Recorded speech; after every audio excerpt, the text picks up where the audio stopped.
സംസ്കാരവേദിയുടെ പ്രിയപ്പെട്ട ശ്രീ രാമകൃഷ്ണൻ, പ്രിയപ്പെട്ട ശ്രീ സുനിൽ, ശ്രീ തോമസ് കരീം, പ്രിയപ്പെട്ട ശ്രീ ടീച്ചർ, മറ്റ് സ്നേഹിതരെ, കേരള സംസ്കാരവേദി ആഗോള അടിസ്ഥാനത്തിൽ ഇന്ന് 100 കേന്ദ്രങ്ങളിൽ തൈ നടുന്ന പരിപാടി നടത്തുകയാണ്. ആ തൈ നടുന്നതിനൊപ്പം തന്നെ നമ്മൾ സംസ്ഥാന വ്യാപകമായി കുട്ടികൾക്ക് വേണ്ടിയുള്ള ചിത്രകലാ മത്സരം, അതുപോലെ കവിയരങ്ങ് ഒക്കെ നടത്തിക്കൊണ്ടിരിക്കുകയാണ്. അതിൻ്റെ ഭാഗമായിട്ടാണ് അടൂരിൽ അടൂരിൽ പ്രധാന കൈകാരി ചടങ്ങ് നടന്നത്. എനിക്കൊരു സന്തോഷവും അഭിമാനമുണ്ട്. ഞാൻ സ്വന്തമായി സംഘടന ആഗോള അടിസ്ഥാനത്തിൽ നടത്തുമ്പോൾ ഇന്ന നാളായ അടൂരിൽ നടത്തുന്നതിന് വലിയ സന്തോഷമുണ്ട്. പരിസ്ഥിതിയുടെ ആൾക്കാരുടെ പരിസ്ഥിതിയുടെ സമീപനമാണ് നമ്മുടെ രാജ്യത്ത് പ്രകൃതിക്ക് മാത്രം ശോഭിക്കുന്നു പറഞ്ഞാണ് ആളുകൾ ജീവിക്കാൻ ശ്രമിച്ചത്. ഒരു സമയം നമുക്ക് മഴയ്ക്ക് ബുദ്ധിമുട്ടുണ്ടായിരുന്നു.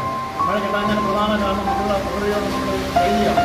മരങ്ങളെ ചോദിക്കുന്നതിനായാലും മരങ്ങൾ നടന്നതിനായാലും ഒക്കെ നമ്മളുടെ താല്പര്യമാണ്.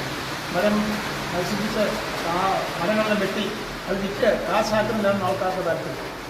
മരങ്ങളാകെ തന്നെ ആൾക്കാർ കയ്യേറി മരം കൊള്ള നടത്തുന്ന കാലത്തുണ്ടായി.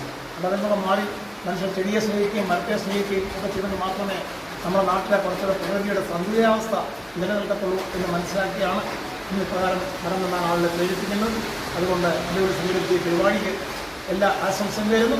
തീർച്ചയായിട്ടും കൂടുതൽ മരങ്ങൾ ഉണ്ടാകുകയും അത് നമുക്ക് തണം ലഭിക്കാനും നമ്മുടെ കാലാവസ്ഥാ വ്യതിയാനത്തിൽ മാറ്റം വരുമ്പോൾ അതിൻ്റെ അതിനെതിരെ നമ്മളെ സംരക്ഷിക്കാനും ഒക്കെ ഇത് സഹായിക്കട്ടെ എന്ന് മാത്രം ഓർമ്മിച്ചുകൊണ്ട് ഇവിടെ പരിപാടിക്ക് നേതൃത്വം കൊടുത്താൽ പ്രിയപ്പെട്ട രാമകൃഷ്ണൻ, ശ്രീ ടീച്ചറിനും തോമസ് കരീം എല്ലാം അധികാരം അർപ്പിച്ചുകൊണ്ട് എൻ്റെ വാക്കിൽ കൊടുക്കുന്നു. നമസ്കാരം.